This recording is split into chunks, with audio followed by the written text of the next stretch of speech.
Hello tout le monde, c'est Waris Destiny et aujourd'hui on se retrouve pour une nouvelle vidéo. Donc ce sera la review d'une nouvelle poupée Monster High qui vient rejoindre ma collection. Donc il s'agit de Abby Bominable de la génération 3 et je suis vraiment trop contente parce que j'aime beaucoup le style de cette poupée. Donc à côté j'ai mis les précédentes versions de Abby Bominable, donc sa version basique génération 1 et deux autres versions, donc la Picture Day et Scaris. Voilà. Et franchement, entre les quatre, c'est la basique génération 3 que je trouve vraiment la plus belle. Donc la boîte de la poupée est comme ceci. On retrouve ici Abby Bominable, donc son nom qui est écrit en bleu, son artwork, voilà donc de la poupée. Monster High, le logo écrit en argenté brillant avec la tête de mort de Monster High. La poupée au milieu et ses accessoires. Donc normalement elle a son téléphone dans sa main mais il est tombé. Donc la poupée est vraiment magnifique. J'aime beaucoup le nouveau visage qu'ils lui ont fait. Elle est vraiment super belle. Donc Abby Bominable n'est pas sortie en France. Pour information, je l'ai eu sur Vinted. Donc c'était une bonne trouvaille parce que je l'ai eu pour un prix franchement raisonnable par rapport au prix dont certains la revendent. Voilà, donc derrière, donc déjà sur les côtés de sa boîte, on retrouve ces décorations là. Donc des lunettes, un flocon de neige, un eye cercueil. Et de l'autre côté de la boîte, le logo Monster High écrit en couleur arc-en-ciel avec le crâne. Et derrière, Monster High ici, en blanc, avec une banderole violette. Les cercueils derrière en décor. Donc ici sur le côté on retrouve Abby Bominable, son nom écrit en bleu, couleur glace. Alors type de monstre, Yeti ultra cool, les indispensables pour un monstre, sac à dos flocon, plus crème glacée, animal de compagnie du monstre, Tundra. Donc on retrouve Abby dans le décor sur le damier avec les cercueils en arrière-fond. Ici il y a le logo Mattel avec écrit inspirer les futures générations par le jeu.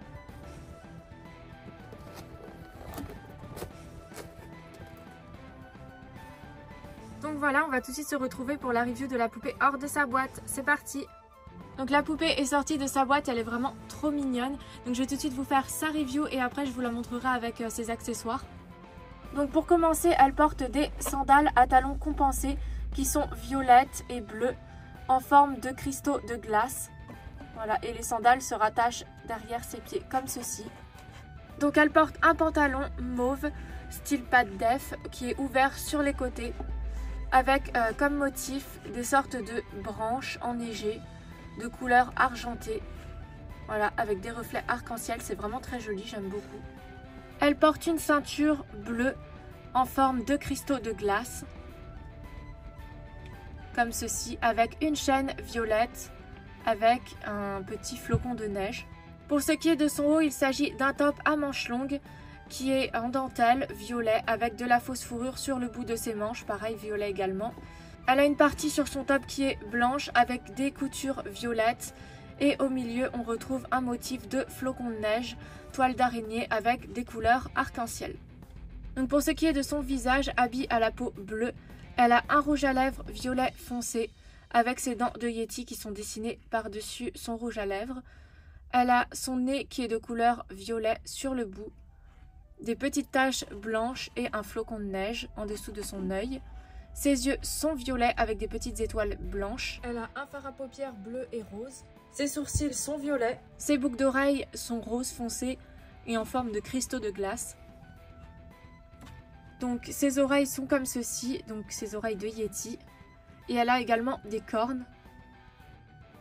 Une des particularités aussi de l'Abby génération 3, c'est qu'elle a des cornes de monstre. Les précédentes versions n'en avaient pas.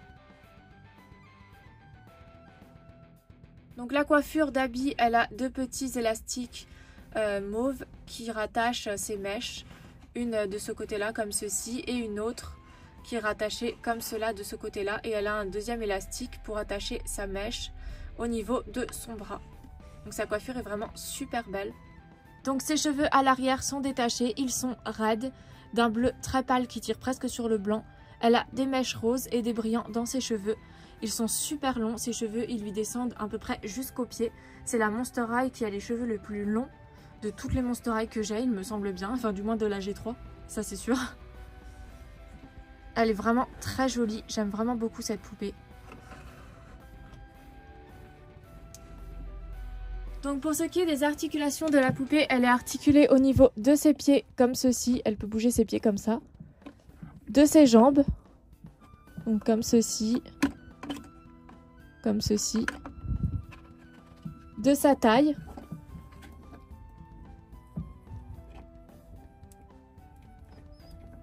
De ses bras. De ses mains.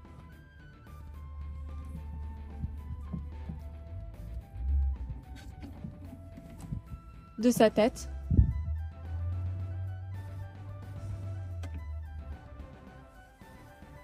Donc c'est ça que j'aime beaucoup aussi chez les G3, c'est qu'elles sont beaucoup plus articulées que les versions précédentes. Donc la poupée vient avec divers accessoires. On va commencer par son animal de compagnie. Donc elle vient avec son mammouth Tundra, qui est violet avec des yeux bleus.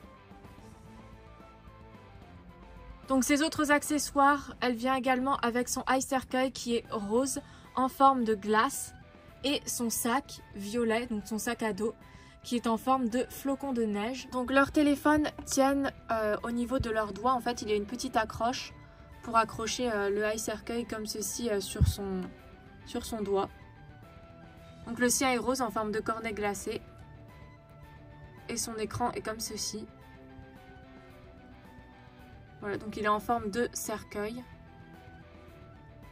Son sac est comme ceci. Donc c'est un flocon de neige, un sac à dos qu'elle peut mettre sur ses épaules. On va donc passer aux accessoires suivants.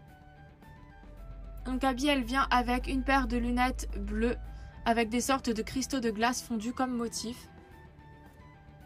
Donc elle vient avec de la nourriture pour son animal sans doute. Donc il y a écrit Snow Corpse dessus avec des crânes marron.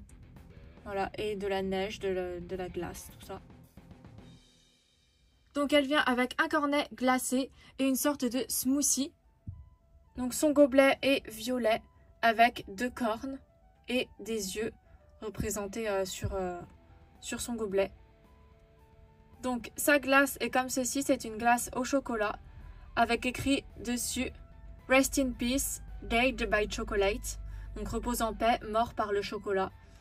Et au-dessus, on retrouve un flocon de neige avec une toile d'araignée à l'intérieur. Et sa glace est en forme de pierre tombale, hein, bien sûr. Donc son dernier accessoire est un plaid en fausse fourrure violet avec des brillants. Et je suis contente qu'ils aient changé son corps, ses proportions. Elle est moins maigre qu'avant, ils lui ont mis plus de forme. Et je trouve ça cool puisque du coup, elles se ressemblent moins, elles sont moins toutes uniformes. Ça, c'est vraiment un point positif. Et aussi, elle est plus grande en taille que la version précédente. Je trouve ça vraiment cool. Le seul point négatif sur les G3, en fait, c'est leur qualité qui est nettement moins bonne que celle des G1. Vous pouvez voir qu'elles sont relativement différentes quand même. Donc personnellement, je préfère les générations 3. C'est le cas pour à peu près toutes, en fait. Je trouve qu'ils ont vraiment fait un super travail sur les générations 3. Elles ont des proportions, on va dire, moins squelettiques. Donc je sais que les Monster High sont censés être des morts vivants, entre guillemets. Donc c'est normal qu'elles étaient squelettiques, mais je préfère comme elles sont dans les G3. Parce qu'il y a des différences, elles sont pas toutes pareilles. Et Monster High, c'est aussi ça prône la différence de chacun, de s'accepter comme on est. Donc je trouve ça logique en fait qu'ils aillent vers quelque chose qui est plus différent au niveau des apparences de chacun. Où tout le monde peut afficher son propre style et être comme il est sans peur d'être lui-même. Et ça, je trouve ça vraiment cool cet aspect-là. Donc je préfère les G3 pour ça. Elles sont aussi beaucoup plus articulées. Donc ça, c'est vraiment cool, notamment pour les tournages. Parce que moi, je vais tourner avec ces poupées dans ma web série. Et comme vous pouvez le voir, donc du coup, il y a vraiment des grosses différences au niveau des proportions en fait des poupées. Voilà. C'est pas du tout la même chose. Et même du visage. Voilà, donc j'ai pas fait de comparaison trop pour les autres. Mais voilà, je le fais pour Abby. Histoire de vous montrer la différence entre les deux. Donc j'ai pas toutes les basiques en Monster High, c'est aussi pour ça que je l'avais pas fait pour toutes. Donc voilà, la review est terminée. Donc je suis vraiment trop contente d'avoir Abby Abominable en G3. Je la cherchais depuis longtemps et j'attendais la bonne occasion pour la prendre. Je suis contente qu'elle ait rejoint cette collection et je vais vous la montrer du coup avec les autres. Donc voici Abby Abominable avec les autres Monster High. Elles sont vraiment magnifiques toutes ensemble. J'affectionne particulièrement les Monster High basiques en G3. Je trouve qu'elles ont quelque chose que les autres n'avaient pas. Et j'aime beaucoup les modifications qu'ils ont apportées aux personnages. Donc j'espère que la review vous aura plu. Et moi je vous dis à bientôt pour de prochaines vidéos. Bye!